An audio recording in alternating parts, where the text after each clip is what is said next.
Amém, irmãos? Jesus é o Senhor. Eu sou o irmão Flávio Henrique de Melo, da Igreja de Porto Velho, Rondônia. Nesta data vamos compartilhar o que ganhei na leitura do capítulo de hoje, cujo livro é Você está preparado para o fim? O capítulo é o de número 1, o mistério da iniquidade. Capítulo importante, chave, e particularmente que é um livro que recomendo a todos, né? Não só aos irmãos, mas a todos que estão assistindo esse vídeo. Nós estamos trazendo esse compartilhar para o canal da Obra da Amazônia, que todos possam estar acompanhando, desfrutando dessa palavra tão maravilhosa que foi trazida aqui pelo irmão.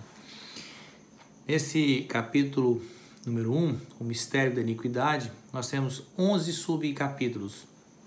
E a primeira parte é o cenário mundial e os sinais da vinda do Senhor Jesus. Nós temos em Mateus 24, de 3 a 13, toda a trajetória de Jesus no Monte das Oliveiras. E um destaque aqui, irmãos, para o versículo número 10 em diante, dizendo: nesse tempo muitos hão de se escandalizar, trair e odiar uns aos outros. Levantar-se-ão muitos falsos profetas e enganarão aos outros.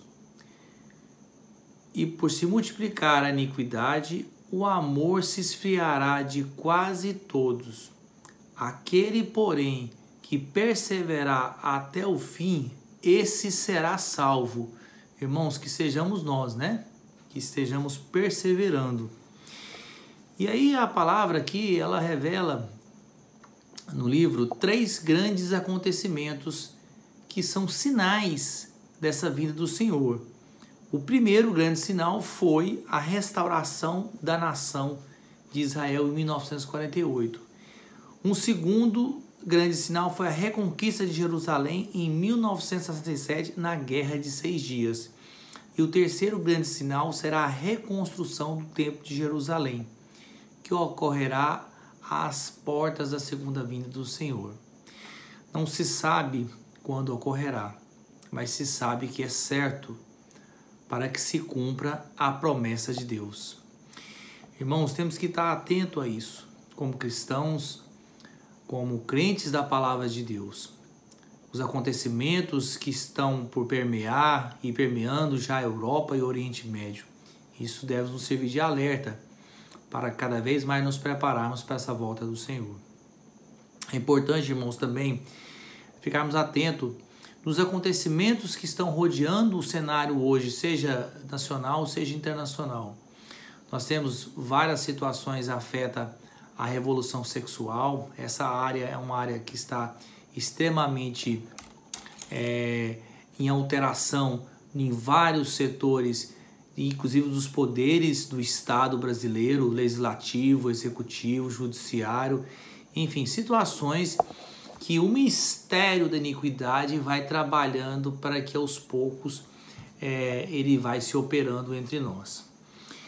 O segundo ponto, irmãos, é o viver diário com uma meta celestial. Nós temos aqui a referência em 2 Tessalonicenses 2,7. Com efeito, o mistério da iniquidade já opera e aguarda somente que seja afastado aquele que agora o detém.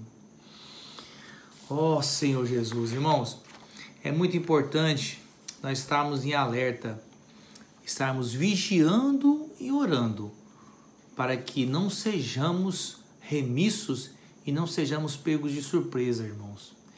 Em Mateus 24:40, o Senhor Jesus disse, por ocasião de sua segunda vinda: 2 estarão no campo, um será tomado e deixado o outro. O Senhor não quer, irmãos, que nós estejamos quietos, guardados dentro de um quarto, esperando a volta dele. O Senhor quer que nós estejamos trabalhando, levando a nossa vida, mas acima de tudo, cuidando da obra do Senhor, trabalhando para Ele na expansão desse Evangelho. O terceiro ponto, irmãos, é a Bíblia, é um livro de ministérios. Irmãos, são vários. Eu vou fazer aqui a referência para não ficar muito extenso. Eu não vou ler o conteúdo, né, de cada versículo, né, de cada referência. Mas nós temos em 2 Tessalonicenses 7 o mistério da iniquidade. Em 1 Timóteo 3,9 temos a expressão do mistério da fé. Lembrando que a fé é um mistério que tem dois aspectos: objetivo, que é o conteúdo da obra de Deus, e o subjetivo, que é a nossa capacidade de crer, né, e experimentar do Senhor. Em Apocalipse, nós temos o mistério das 7 estrelas, dos 7 candeeiros e o mistério da grande Babilônia.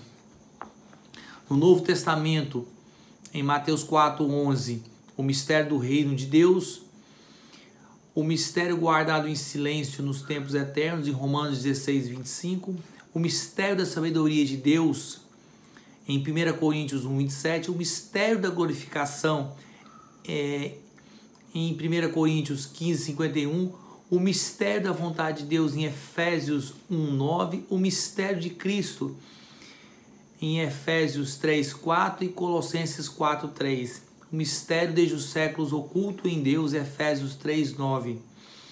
Lembrando que os dois grandes mistérios trazidos na palavra pelo Senhor são Cristo e a igreja. Nós percebemos que em Efésios, ou melhor dizendo, em Colossenses, né? Em Colossenses 2:2, nós temos que o mistério de Deus é Cristo. Aqui dizendo para os irmãos, para que o coração deles seja confortado e vinculado juntamente em amor, e eles tenham toda a riqueza da forte convicção do entendimento, para compreenderem plenamente o mistério de Deus, que é Cristo. E o mistério de Cristo é a igreja. São vários mistérios, né, irmão? Nós temos que estar sempre atentos, né, acompanhando e conhecendo toda essa obra que o Senhor vai nos revelando à medida que nós estamos cada vez mais íntimos do Senhor.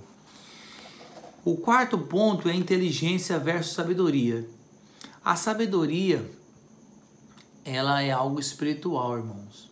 A inteligência é algo mental. Nós temos que entender isso, porque quando nós falamos em mistérios, nós temos que estar cientes de que não basta a nossa capacidade, o nosso estudo, o nosso currículo, né, para nós podermos entender os mistérios contidos na palavra do Senhor. Antes de mais nada, nós temos humildade, como Paulo fez e orou, lá dizendo em Efésios 1:17, teve o pedido de que o Senhor lhe desse o espírito de sabedoria e revelação. Ao fazer isso, Paulo recebeu essa consagração do Senhor. Porque a inteligência não é suficiente para obtermos o conhecimento desse mistério, mas a sabedoria do Senhor empregada em nós, aí sim, nós vamos estar conhecendo esse conteúdo do plano de Deus aí em nós. Em 2 Tessalonicenses também o Senhor nos diz: concede-nos neste momento o espírito de sabedoria e revelação, para que possamos realmente estar conhecendo o mistério do Senhor. O mistério da piedade versus o mistério da iniquidade. Iniquidade é o contrário de equidade. A palavra equidade significa o julgamento justo, enquanto que a iniquidade significa a ausência da lei, a ausência de um julgamento justo. É um contexto totalmente oposto ao da equidade. E nós temos nesse mistério da piedade uma situação muito particular, exatamente porque nós estamos num momento onde a referência entre o certo e o errado, ela está se perdendo. As pessoas estão sendo anestesiadas pelo mistério da iniquidade. Em 1 Timóteo 3,16 diz: há o mistério da piedade, dizendo: evidentemente grande é o mistério da piedade. Aquele que foi manifestado na carne foi justificado em espírito, contemplado por anjos, pregado entre os gentios, crido no mundo, recebido na glória. Essa é a pessoa de Cristo. O irmão diz aqui no livro, nesse capítulo, que Deus manifestado na carne é o mistério da piedade. Por isso nós temos a referência aqui da pessoa de Cristo. Sabemos que a piedade é a semelhança com Deus. Quando nós exercemos essa condição do mistério da piedade, irmãos, nós vamos estar o quê? Manifestando Deus na carne. Nós vamos estar buscando trilhar o caminho, né, que o Senhor, que Deus traçou para nós, nos santificando com a vida e natureza de Deus, transformando-nos de glória em glória, como revela 2 Coríntios 3,18, conformando a imagem de Deus, como está em Romanos 8,29, representando aí sim esse mistério da piedade. Outro ponto, que é o de número 6 aqui, fala da descrição dos últimos dias. Essa palavra está contida em 2 Timóteo 3:1-4, dizendo: sabe, porém, isso, nos últimos dias sobrevirão tempos difíceis. Olha o contexto atual, irmãos, a partir do que eu estou lendo em 2 Timóteo. Pois os homens serão egoístas, avarentos, jactanciosos, arrogantes, blasfemadores, desobedientes aos pais, ingratos, irreverentes, desafeiçoados, implacáveis, caluniadores, sem domínio de si, cruéis, inimigos do bem, traidores, atrevidos, enfatuados, mais amigos dos prazeres do que amigos de Deus. Essa palavra é dirigida à igreja, irmãos, e não ao mundo, porque nós sabemos que para entrarmos no reino do Senhor, quando houver a segunda vinda do Senhor, Ele vai querer que nós nos achemos fazendo assim, mas assim como? Vivendo, né, de modo digno, de acordo com a palavra, cativando e cultivando essa palavra a cada dia em nossa realidade, né, em nossos mínimos momentos aí, né, para que possamos cada vez estar sendo imunizados a esse momento do mistério da iniquidade. Deus dá oportunidade para nós nos arrependermos na igreja, porque Deus diz que odeia o pecado, mas Ele ama o pecador. O Senhor quer nos ganhar, o Senhor não quer perder nenhuma das suas ovelhas. As obras da carne são reveladas em Gálatas 5,19. E a partir daí o mistério da iniquidade busca levar essas imundícies para afastar as pessoas do caminho do Senhor, né? Estamos vivendo momentos difíceis. Os irmãos têm revelado, né, que nós estamos vivendo um tempo de apostasia. O que é isso? A renúncia da fé. O ponto número 7, irmãos. A multiplicação da iniquidade e seus sintomas. A palavra está em Mateus 24:12, dizendo: e por multiplicar a iniquidade, o amor se esfriará de quase todos, irmãos. Só vai manter aqueles que são perseverantes na esperança do Senhor.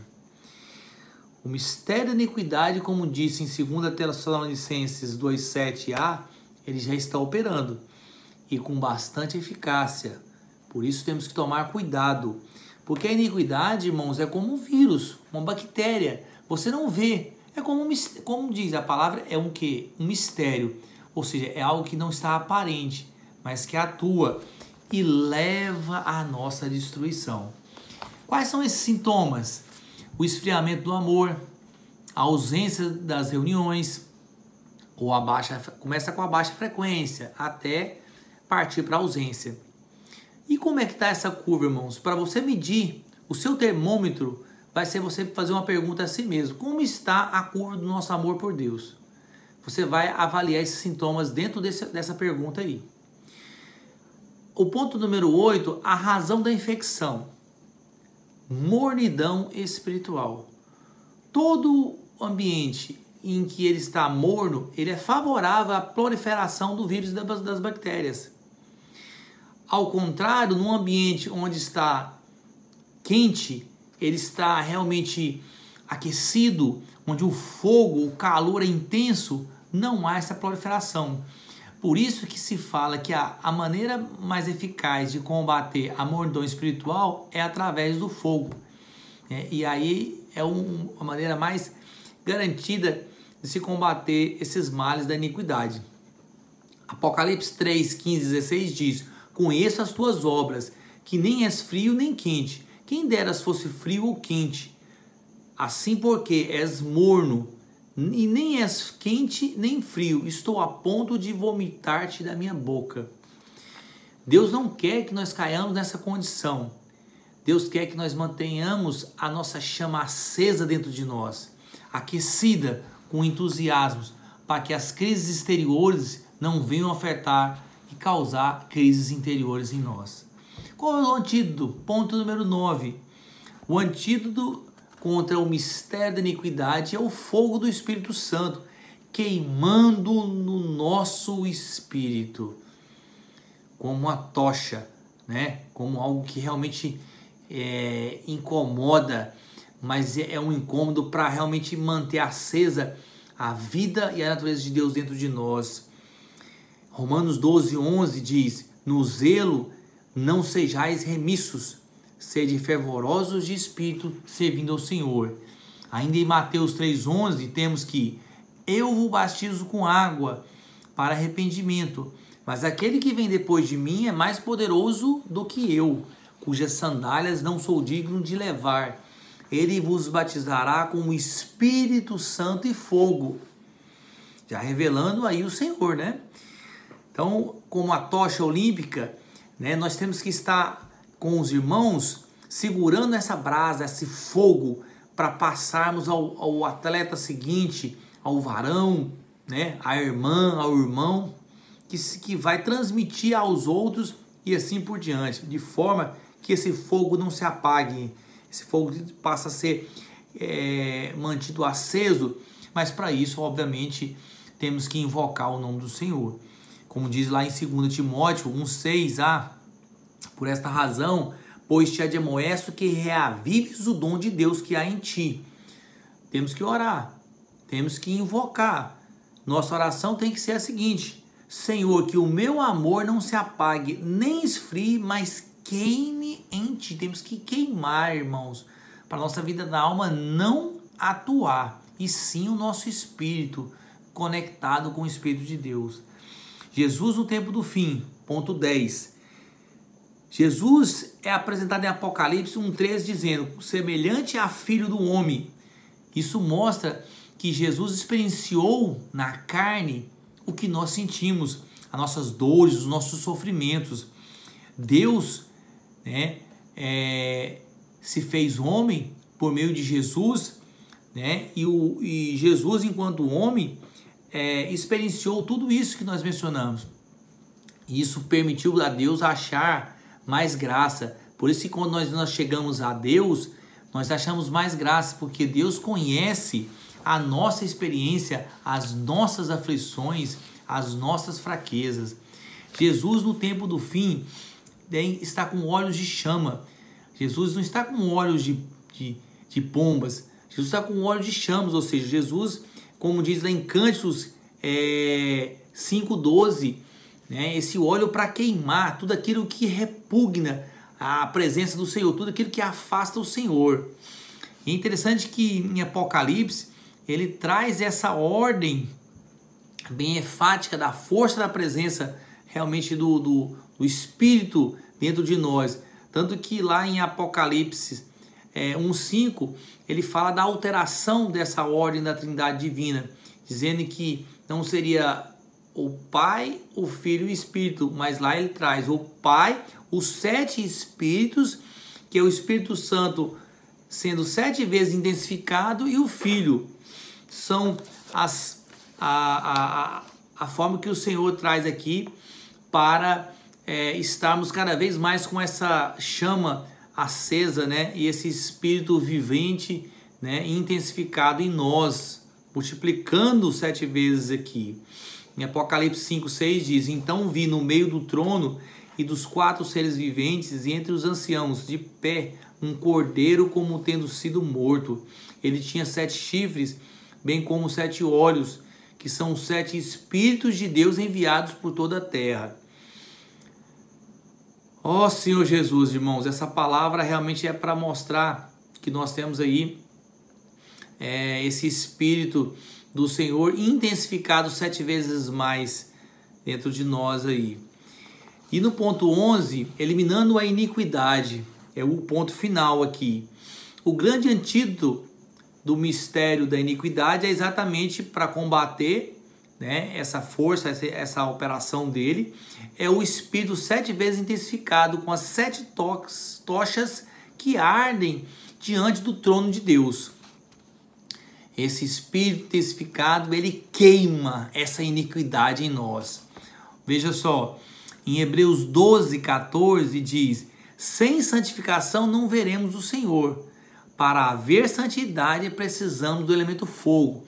Nós temos que ter o fogo para queimar as impurezas. Assim como o ouro, para você extrair o ouro, aquela pepita, você tem que queimar aquilo para poder extrair algo que realmente algo seja depurado, santificado ali, né?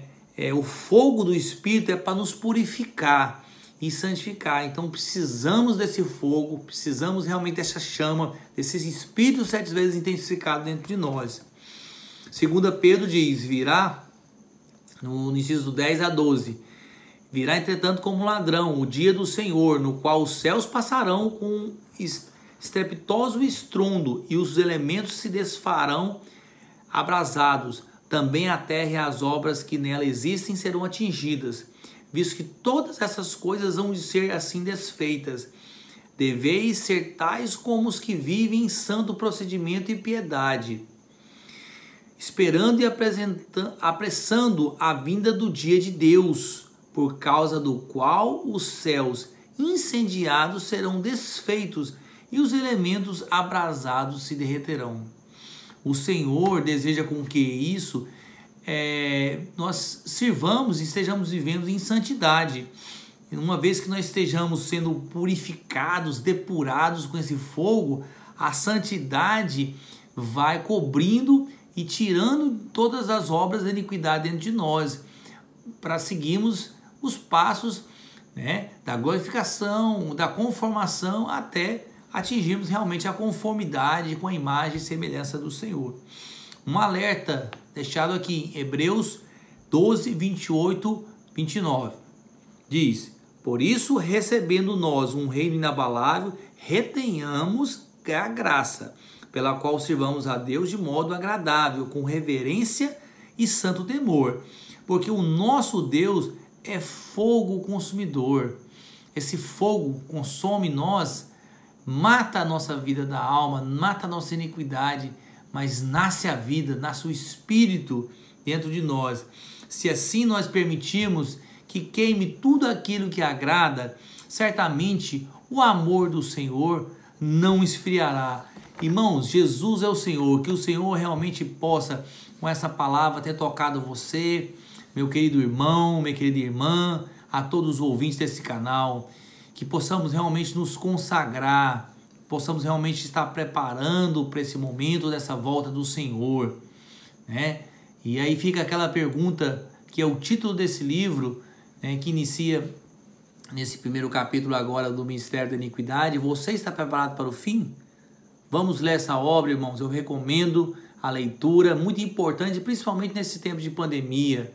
E aí você, nesse canal da Obra da Amazônia, que você possa curtir esse vídeo, deixar o seu like, o comentário no seu chat, compartilhar, possa realmente experienciar, e que essa palavra tenha tido a possibilidade de chegar ao seu coração, transformando a sua vida, né? Mudando, né? Te dando aquela paz que o Senhor traz para nós, ainda que em meio a tantas tribulações.